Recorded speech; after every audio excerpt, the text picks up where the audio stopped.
Do you hate selfies? Because if you do, I can tell you exactly who's to blame for it. Nintendo. That's right, Nintendo. Super Mario Jump! Nintendo! Because back in 1998, they released this little gem, the Game Boy camera. Whoa!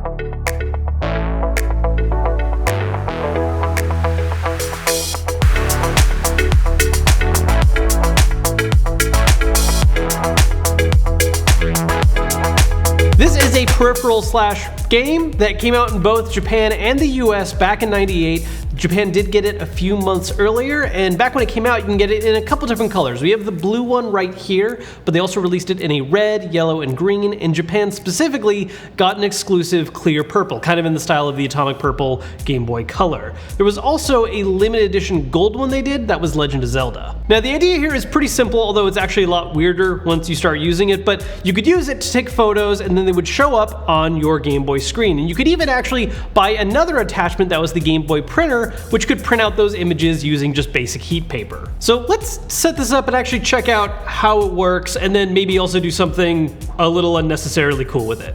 So setting this up is really simple. All you have to do is put it in the Game Boy and you're done. Let's turn this guy on. Okay, so once you've started up, you have three main options, which are shoot, view, and play. Now, shoot obviously is sort of the main goal with this guy because that's what we're gonna use to take photos. Let's check that out. And it's this weird little screen. It's almost like a command selection for Pokemon or something. I can use magic? Okay, first let's just go to shoot. And, oh, that looks weird. Let's take a selfie like it's 1998. Oh, okay, so this is gonna give you the ability to do other kind of special shots, including things like panorama? So after shoot, we also have the option to view, which is mainly just going over all the photos you've taken. You can go to your album and take a look at the photos we've got. Like, I don't think we took this photo. What is this? It looks like a close-up of an owl or something. That's weird. But here's my face, and there's Rich's face. Rich, it's you. Now those first two options are pretty straightforward, but it's the third option, play, where things get weirder. I mean, it's already been a little weird so far, but it gets weirder. So there's 4 games, but you start off by just playing one of them called Space Fever 2, which is a sequel to a Nintendo arcade game. It's basically Space Invaders. Now, when it starts, there's other ships that show up with letters on them, and if you shoot those, you play a different game. But if you don't shoot those, then you play Space Fever, which is awkward. And the other games you can play are not exactly games. So the other games you can choose to play are DJ, Ball, and Question Mark. Now, DJ isn't so much a game as it is just picking different settings to make beats and sounds. Ball, you just kind of move your arms around trying to juggle, but it looks really bizarre, and for some reason Solid Snake is the guy introducing you to the game. And you just move your arms around trying to catch these balls that are very, very slowly moving through the air with someone's face plastered on a body. It's weird. And then Question Mark kind of follows in the same thing. It's a running game where it's just this face plastered on a stick figure body, and you're just constantly tapping A, trying to run and jump over obstacles. It's all really, really weird. And this just all plays into what's really bizarre about the Game Boy camera, because you buy it thinking it's just a camera. You would expect that you just take photos and, you know, the printer thing's cool. And then you get it, and then there's all these weird faces plastered in places, mini games that don't really make sense. You know, you go to view and there's just a head eating a head or something. And then there's like these error screens that just pop up with kind of disturbing faces. Like, I think they were meant to be kind of fun or like, you know, just like doodles, but with how it looks on the Game Boy camera, it's honestly kind of disturbing.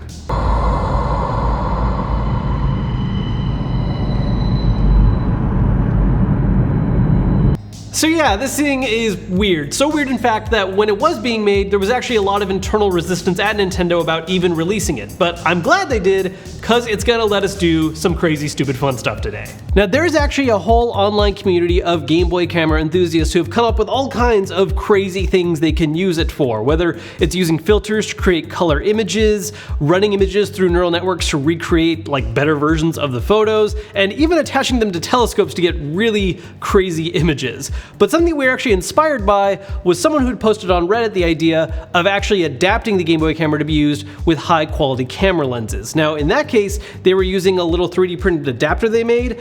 We took the easier but more expensive route of actually finding a rigging we can use. Now if we're going to do something like this, a really important consideration is which Game Boy is going to be best to use, because since it works with the original Game Boy, it works on basically every Game Boy all the way through the Game Boy Advance. So there's a lot of choices here, and there's actually a recent video from another channel, Wolfden, which did a really awesome in-depth approach to taking a look at all different Game Boys and which works best with the camera. I really recommend checking out, it's an awesome video. And after watching it, we realized we don't actually have the right kind of Game Boy on hand right now. So I ended up going to my local game store to pick up a backlit Game Boy. We got a Pocket, and that didn't actually work out that well for us either, so in the end, I ended up borrowing a modded front-lit GB color from a friend of mine. So this is the actual rigged setup we have going on right now with the original Game Boy, and what we're using here is actually an adapter that's designed for smartphones from Beastgrip. The idea is that this will adjust to any size of phone, you just plug it in, and you can use it with professional lenses. But in our case, we're using it with the Game Boy camera. And realize that with as impressive as this setup looks right here, ultimately we're still taking photos that are only 128 by 112 pixels, which is really tiny. I mean, this video is in 4K, and that's how big that would be by comparison. But you know, for back in 1998, that's still pretty impressive. In fact, back in 99, this camera was actually listed by the Guinness Book of World Records as the smallest digital camera. Now, with this setup, there are some problems we're gonna run into and have to kind of deal with. To be honest, guys, I'm not really a camera expert, I just talk to them. So to explain these issues, we're gonna bring on our local camera expert, Richard Ho. Hi, I'm Richard. So the reason why we can't use any lens, oh yeah, we can't, right, is that right? I'm Richard.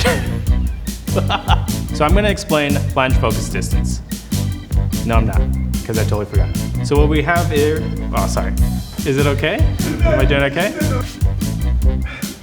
Hi, I'm Richard. So the reason why we can't hold the lens up to the Game Boy camera is because of flange focus distance. And that's the distance between the lens and the sensor. And so what we need is an adapter that would allow us to kind of space it out and to be able to compress the image that's coming out of the back of the lens onto the Game Boy camera. And that's flange focus distance.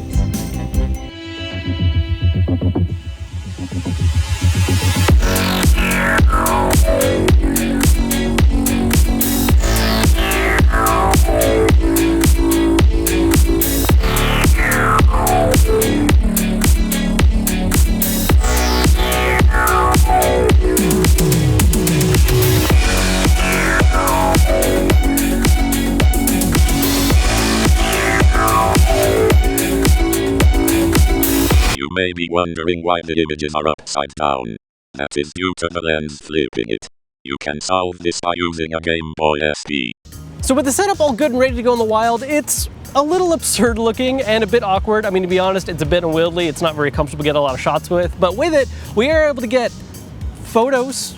I mean, look, we're still using the Game Boy camera, so it's not gonna make ultra pretty images out of nowhere. But with this lens adapter, we are able to get photos that normally would not be possible with the camera by itself. And that by itself is actually pretty cool. I mean, I've said many times before, I'm always a huge fan of any time we're able to mix old school retro tech with modern technology, and that is definitely something we've accomplished today.